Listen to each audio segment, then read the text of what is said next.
యేసు రక్తమే జయం పరిచర్య ప్రైజ్ ద లార్డ్. జూన్ 30వ తేదీ 2024. ఈరోజు దేవుని వాక్యము, నేను ఆకాశపు వాకిన్లను విప్పి పట్టజాలనంత విస్తారముగా దీవెనలు కుమ్మరించెదనని సైన్యములకు అధిపతియగు యెహోవా సెలవిచ్చుచున్నాడు. మలాకి 3వ అధ్యాయం 10వ వాక్యము. అవును క్రీస్తునందు ప్రియులారా, దశమ భాగములెల్లా దేవునివని వాక్యం సెలవిస్తుంది.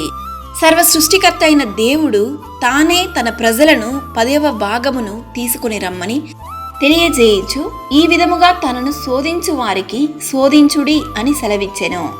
సర్వ శరీరులకు తన గుప్పిళ్లను విప్పి ఆహారము ఇచ్చు దేవుడు మానవుల కష్టార్జితమును ఆశీర్వదించి తన చేతి పనులను స్థిరపరుస్తున్నాడు.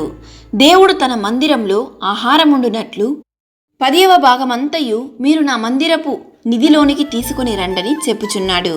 ఈరోజు ఈ వాక్యం వింటున్న ప్రియ సహోదరి సహోదరుడా, మనమును మన దశమ భాగమును దేవునికిచ్చి శోధించిన ఎడల దేవుడు నిశ్చయముగా ఆకాశ వాకిళ్లను విప్పి పట్టజాలనంత విస్తారముగా దీవెనలను మన మీద కుమ్మరించును.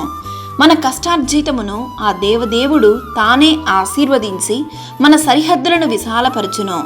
సకల ఘనత మహిమ ప్రభావములు యేసయ్యకు మాత్రమే కలుగునుగాక. ఆమెన్. God bless you.